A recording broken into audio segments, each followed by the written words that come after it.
Now, let us look further. Ram means that which revels in everything. That pure light of consciousness, the son of Dashrath, conquered the 10 indriyas, that is the 10 sense organ, that is 5 gyan and 5 karma indriyas. This spiritual essence, that is Sri Ram, is born in Ayodhya. Ayodhya means where there is no conflict. This pure self, that is Sri Ram, cannot enter into active participation in life unless wedded to Mother Sita, that is the mind. What happens?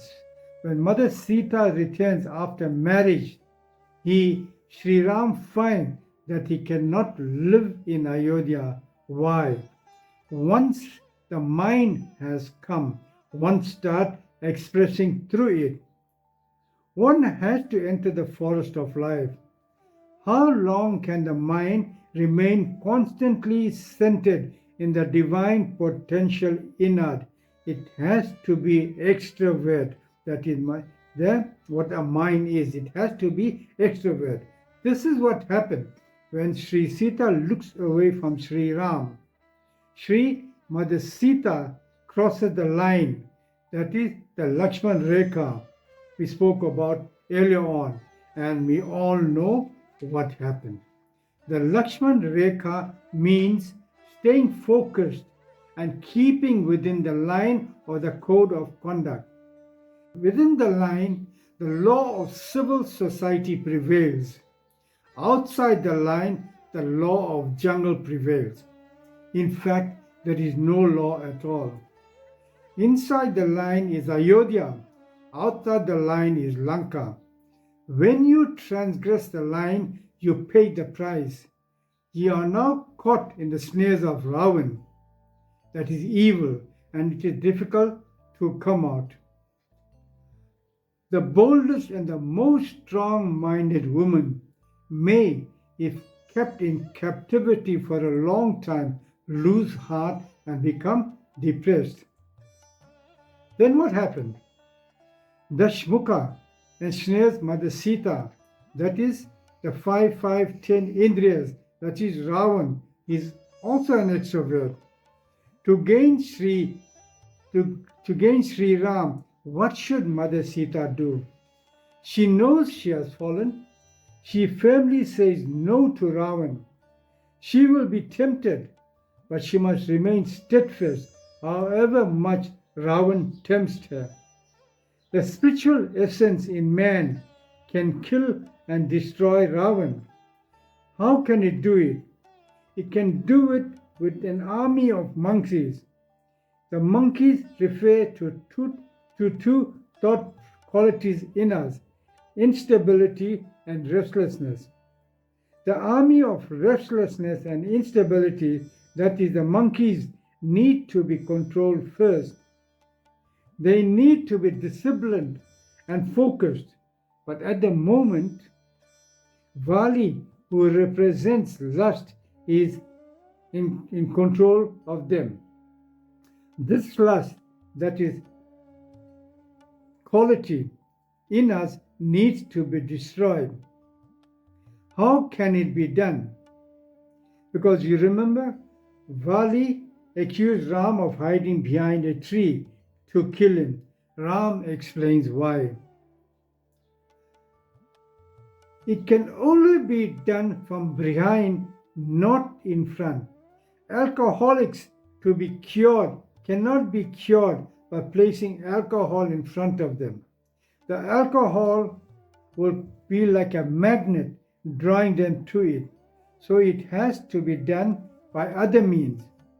Also, we know Vali had great power. Half of the enemy's strength would be drawn away by him, so he would become much stronger. So Vali, that is lust, has to be destroyed. Then to whom must the control be given? It must be given to Sugriva. Griva means reins and Su is good. That is one who is well reined, well mannered and well controlled. When thoughts are under one's control, it can be guided properly.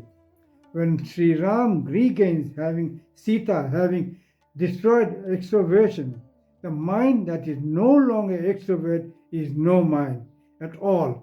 It disappears. And this is what happened to Mother Sita. Dear devotees, man desires to conquer nature by his physical prowess. However, nature is not anyone's property. It belongs to God. God is reflected in nature. This is clearly shown in the Ramayana. Ravan defied Ram to acquire Mother Sita, that is nature, that is God's property. It is an exhibition of ignorance to think of winning over Mother Nature. Ravan caused total destruction to his family and kingdom. The war commences: worldly man and non-worldly man, person and principle.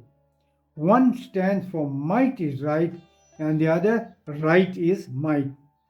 Ravan is defeated by Sri Ram. War is balanced by peace and hatred by love. Devotees, we must understand that good and evil are always present side by side. Pitch black hair surrounds a beautiful moon-like face.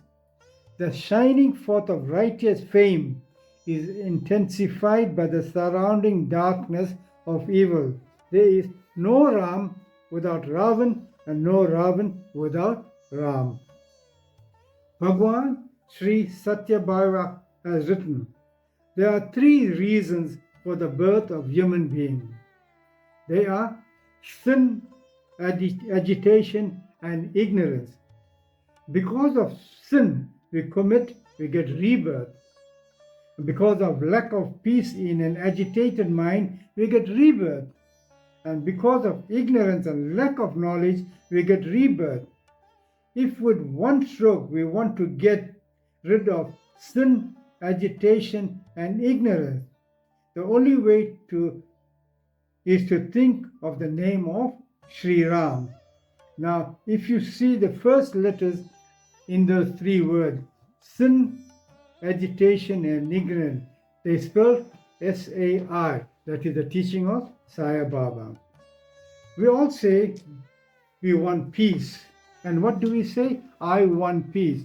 We will not get peace. Why? I stands for ego. I want this, I will see to it that I stands for ego.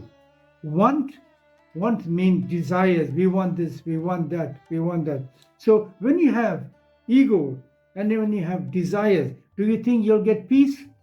You will not get peace.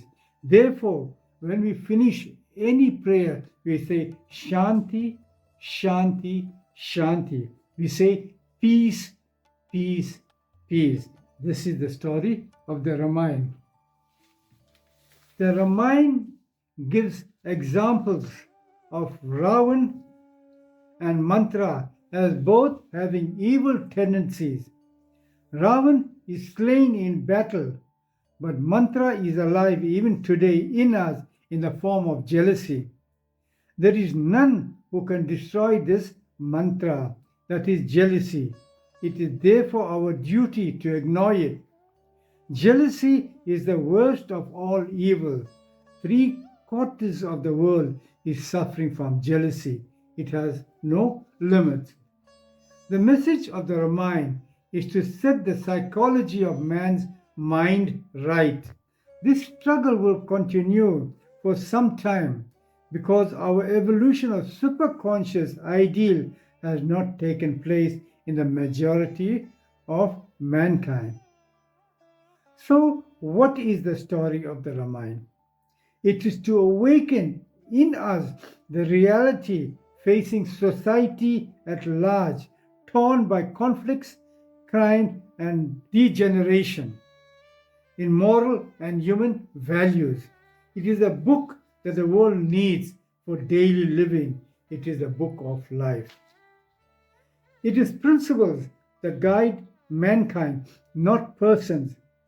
Persons are material that makes principles concrete. Sri Ram symbolizes Paramatma, the Purusha, the unit principle. Mother Sita symbolizes an individual principle, that is Prakriti, that is nature, a material or sensuous world.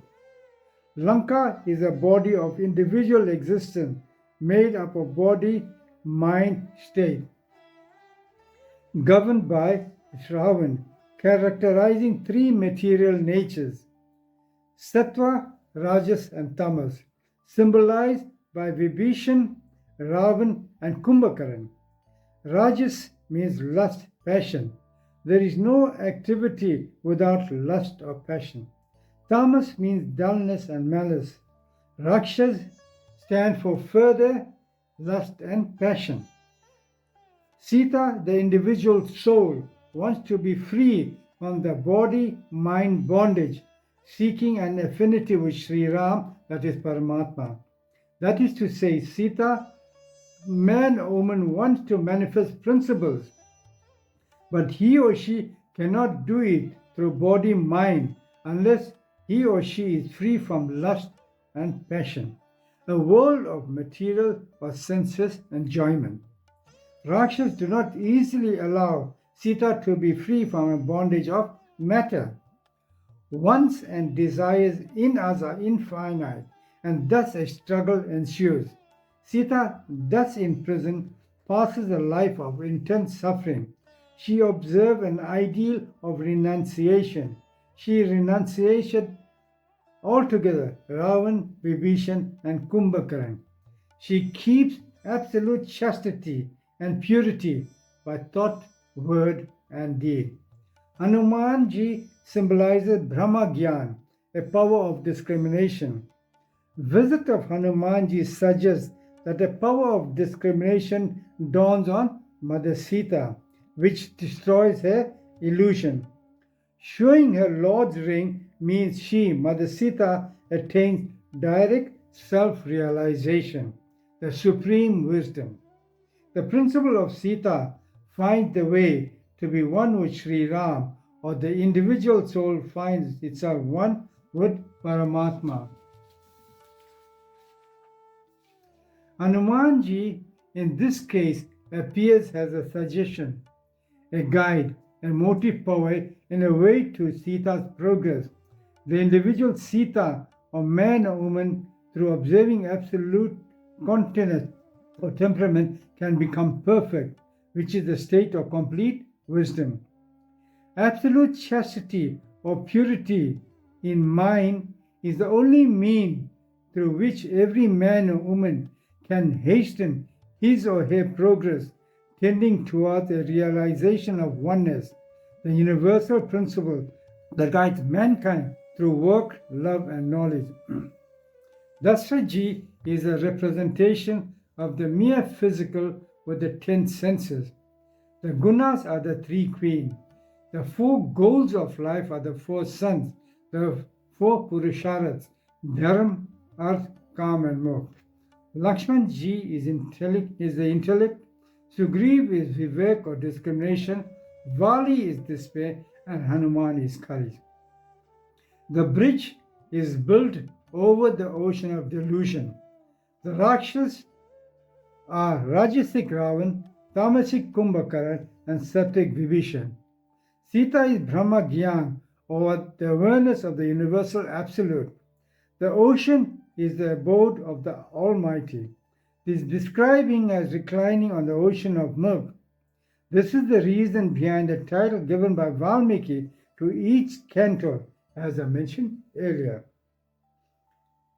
When a fruit is eaten, we throw away the skin, the seed, and the fibers.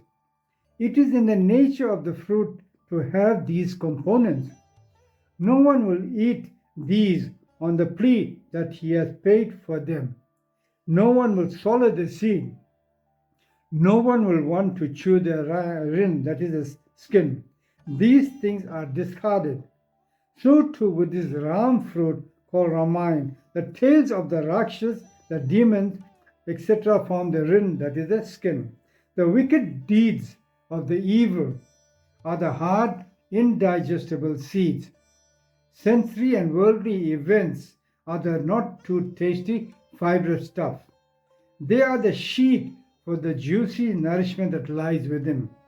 Those who concentrate on the Karuna Ras in the Ram fruit should concentrate more on the narrative than on the supplementary details. The story of the Ramayana is portrayed in three different ways. One, the story of Ram, that is divinity, the story of Mother Sita, the story of the individual self, and the defeat of Ravan, that is the destruction of ignorance. Ignorance is extinguished when we realize the relationship between the individual and the absolute self. Dharma, that is Sri Ram, that has fled to the forest, has to be brought back to the village and towns. Adharma, that is Ravan, that has ruined the villages and the towns, has to be driven out to the jungle or destroyed. This is our problem, in which each one of us is vitally involved. Dear brothers and sisters, Sri Ram showed mankind how to bear suffering. Sri Krishna showed mankind how to overcome it. Ram feeds the root of Satya and Dharma, Sri Krishna, Shanti and Prem. The story of Sri Ram or the Ramayana is not a story of an individual, it is the story of the universe, it is the story of our life. With Ram, Sri Ram, in us there is no calm or desires, and without Ram there is no panorama. And lastly, dear brothers and sisters, to change the printout of the body, we must learn to rewrite the software of the mind. Made any mistake, I sincerely ask for your apologies. Jai Shri Ram.